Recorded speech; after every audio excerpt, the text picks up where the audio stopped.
Haleluya, salam sejahtera dalam kasih Tuhan kita Yesus Kristus.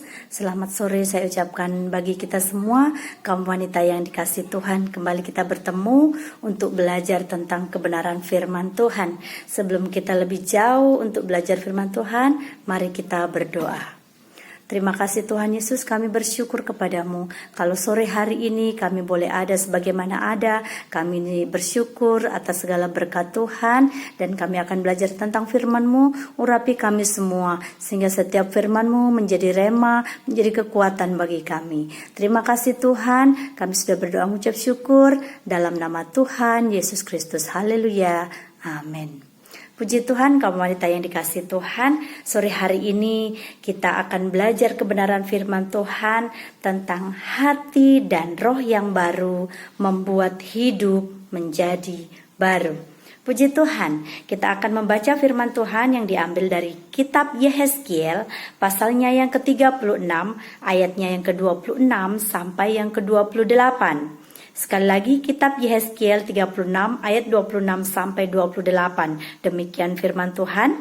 Kamu akan kuberikan hati yang baru dan roh yang baru di dalam batinmu, dan aku akan menjauhkan dari tubuhmu hati yang keras dan kuberikan kepadamu hati yang taat. Rohku akan kuberikan diam di dalam batinmu, dan aku akan membuat kamu hidup menurut segala ketetapanku dan tetap berpegang pada peraturan-peraturanku dan melakukannya. Dan kamu akan diam di dalam negeri yang telah kuberikan kepada nenek moyangmu, dan kamu akan menjadi umatku, dan aku akan menjadi Allahmu. Puji Tuhan, kaum wanita yang dikasihi Tuhan, ayat yang sudah kita baca adalah ayat yang ditulis oleh seorang imam. Ya, jadi Yehezkiel adalah seorang imam yang disuruh oleh Tuhan untuk memberikan pesan kepada bangsa Israel, di mana ketika kitab ini ditulis adalah di zaman pembuangan, ya. Nah, orang Israel itu ditawan atau dibuang dan ditawan oleh orang-orang Kasdim pada saat itu. Nah, di mana di dalam pembuangan tentunya sangat sulit, sangat mengalami tekanan, ya. Tetapi di situ orang Israel tetap saja tidak setia kepada Tuhan. Mereka selalu menyakiti Tuhan, mencemarkan kekudusan nama Tuhan, dan mereka selalu menduakan Tuhan dengan menyembah berhala-berhala. Nah, oleh sebab itu di pasal-pasal sebelumnya di situ dikatakan bahwa Tuhan akan menghancurkan Israel, akan menyerahkan Israel ke dalam tangan orang Kasdim. Nah, tetapi setelah itu Tuhan ingin memperbaharui perjanjiannya dengan bangsa Israel. Kita lihat perikop di pasal 36, pembaharuan Israel. Nah, jadi lewat Imam Yehezkiel di situ dikatakan bahwa Allah ingin memperbaharui Israel. Ya, kalau di pasal sebelumnya, saudaraku, Tuhan sudah berjanji akan memberikan hati yang baru dan roh yang baru. Nah, kemudian di pasal yang ke-36 diulang lagi, dikatakan di situ bahwa kamu akan kuberikan hati yang baru dan roh yang baru di dalam batinmu, dan aku akan menjauhkan dari tubuhmu hati yang keras dan kuberikan kepadamu hati yang taat. Bagaimana Tuhan bisa melakukan hal tersebut? Bangsa Israel adalah bangsa yang selalu menyakiti hati Tuhan. Tetapi Tuhan masih berkenan kepada bangsa Israel. Jawabannya adalah karena Allah, karena Tuhan ingin membela kekudusan namanya. Ayat yang ke-23. Aku akan menguduskan namaku yang besar yang sudah dinajiskan di tengah-tengah bangsa. Ayat 22 juga lebih jelas bahwa tetapi karena namaku yang kudus yang kamu najiskan di tengah-tengah bangsa-bangsa di mana kamu datang. Nah, jadi Tuhan ingin memperbaharui bangsa Israel karena Dia ingin membela kekudusan namanya. Dia tidak bisa mengingkari kekudusan namanya. Ya. Nah, oleh sebab itu pembaharuan di dalam kehidupan bangsa Israel itu berlaku dalam kehidupan kita juga saat ini. Nah, kita sudah melewati 10 malam hari pencurahan Roh Kudus, ya, dan hari Minggu kita sudah menikmati hari Pentakosta, di mana hari pencurahan Roh Kudus, ya. Di situ seperti yang sudah dinyatakan firman Tuhan hari Selasa kemarin bahwa kita akan menjadi saksi Tuhan kalau kita menerima kuasa. Ketika Roh Kudus dicurahkan, maka kita akan menerima kuasa dan kita menjadi saksi. Tentunya sebelum itu semua, ya, ketika Roh Kudus ada dalam hidup kita akan dibaharui. Dikatakan ayat yang ke-25, aku akan mencurahkan kepadamu air yang jernih yang akan mentahirkan kamu dari segala kenajisanmu. Nah, saudaraku, hidup kita yang lama sudah dibaharui ketika kita di dalam Tuhan. Dan dengan adanya kuasa Roh Kudus itu, kita diberikan hati yang baru dan hidup yang baru. Nah, Roh Kudus itu sangat penting dalam kehidupan manusia. Roh Allah itu sangat penting dalam kehidupan manusia. Baik dalam perjanjian lama ataupun dalam perjanjian baru. Ada kegunaan kuasa Roh Kudus yang Tuhan nyatakan dalam kehidupan umat manusia. Nah, sekarang kita akan belajar dulu dalam perjanjian lama, di mana guna atau manfaat Roh Allah dalam kehidupan seseorang dalam perjanjian lama itu sangat luar biasa. Yang pertama kita akan belajar dari seorang yang bernama Yosua. Siapa yang tidak kenal dengan Yosua? Yosua adalah pemimpin bangsa Israel yang menggantikan Musa ketika Musa sudah dipanggil Tuhan, atau ketika Musa sudah tidak ada lagi, sudah meninggal, ya. Dan Yosua adalah penggantinya. Di dalam Ulangan 34 ayat yang ke-9, ya, di situ dikatakan bahwa Yosua adalah seorang yang penuh dengan Roh Tuhan. Ulangan pasal yang ke-34. Kita akan bacakan, ya.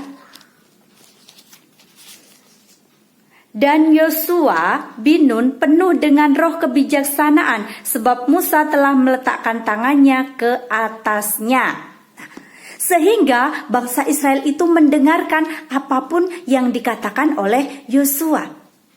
Yosua penuh dengan roh kebijaksanaan karena Musa sudah menumpangkan tangan ke atas Yosua.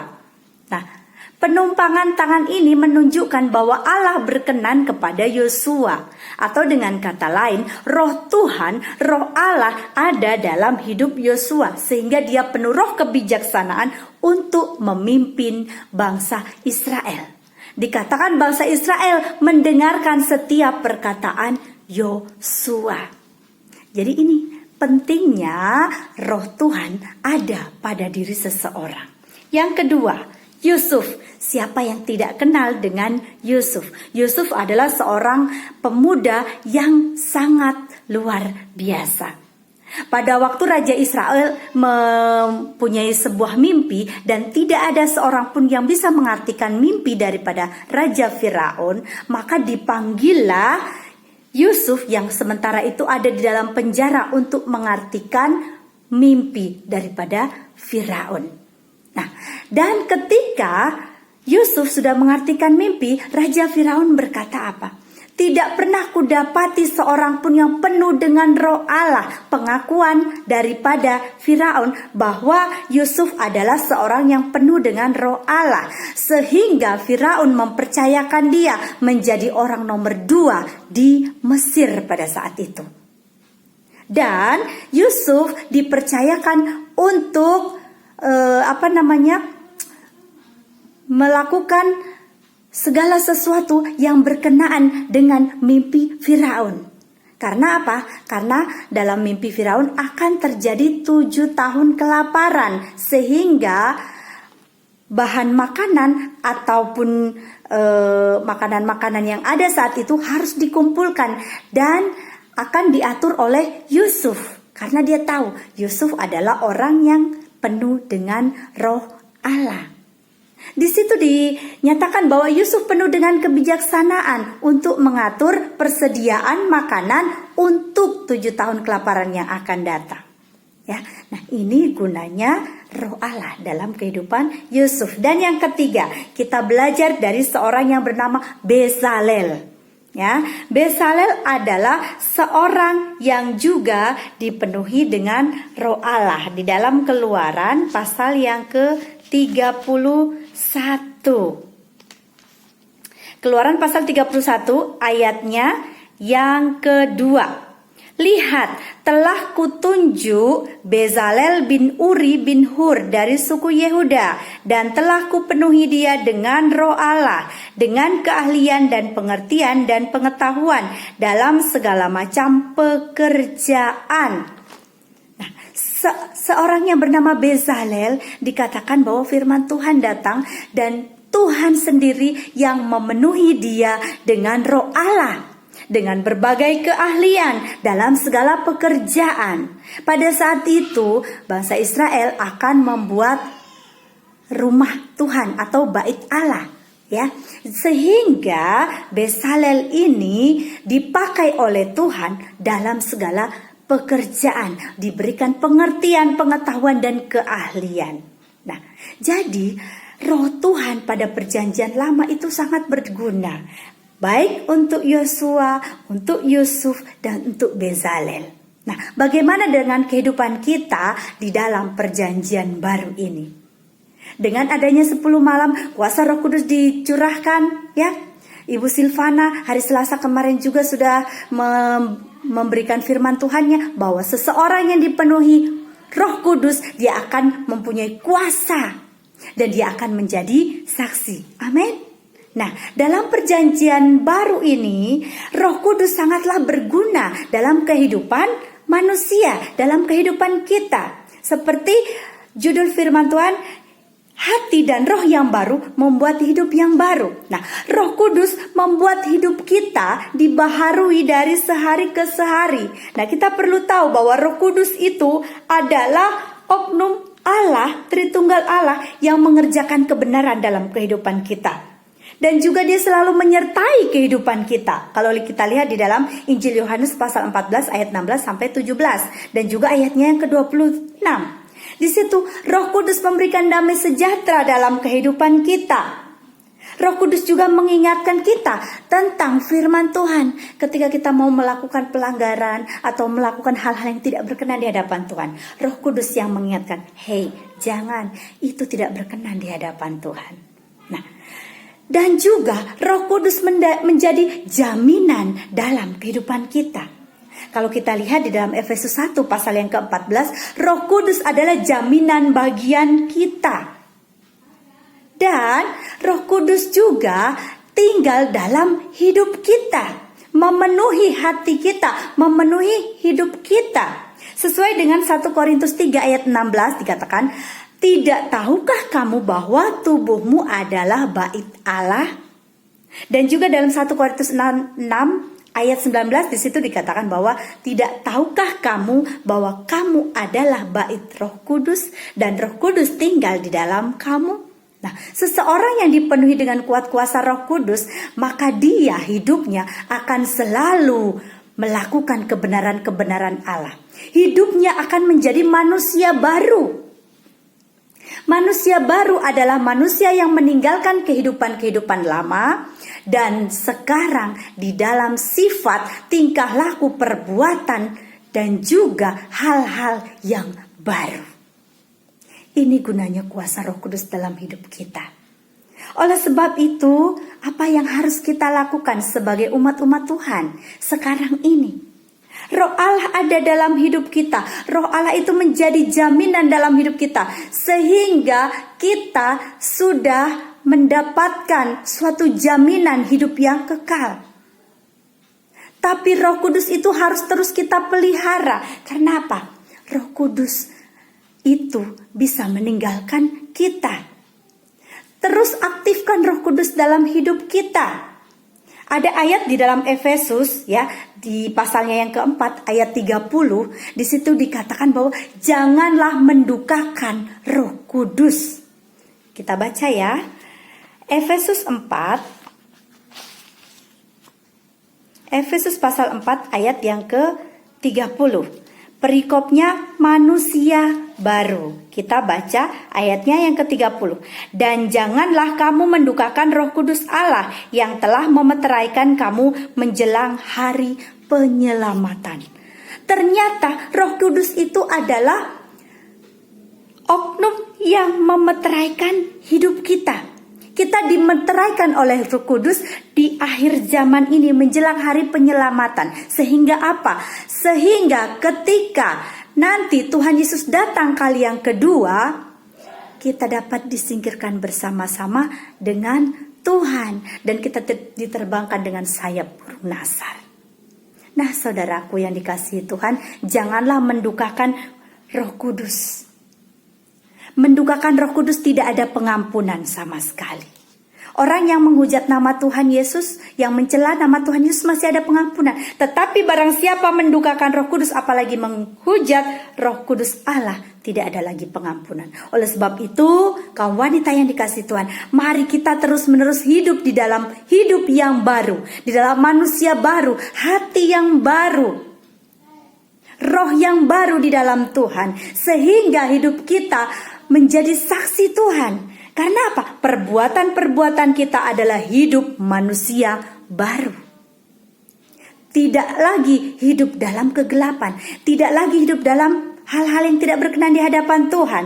Nah, jadi kaum wanita yang dikasihi Tuhan, apa yang harus kita lakukan? Mari kita teguhkan iman kita, dan kita harus terus-menerus berdoa dalam Roh Kudus. Ayat yang terakhir di dalam Yudas pasalnya yang pertama, Yudas pasal yang pertama ayat yang ke-20. Akan tetapi kamu saudara-saudaraku yang kekasih, bangunlah dirimu sendiri di atas dasar imanmu yang paling suci, dan berdoalah dalam Roh Kudus. Amin.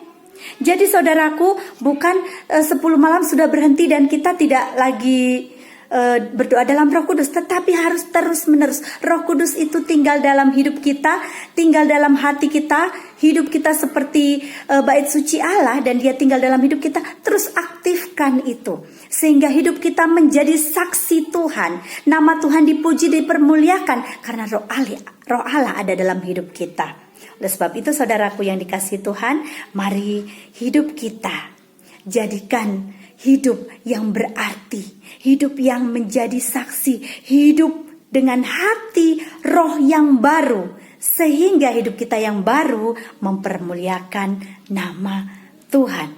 Roh Kudus ada dalam hidup kita. Orang-orang di sekeliling kita melihat bahwa ada Roh Kudus dalam hidup kita. Bukan hanya dalam perkataan, tapi dalam tingkah laku dan perbuatan kita, terlebih di dalam hubungan pribadi kita dengan Tuhan. Roh Kudus menyertai kita senantiasa. Puji Tuhan, demikian firman Tuhan. Tuhan Yesus memberkati. Kita akhiri dalam doa.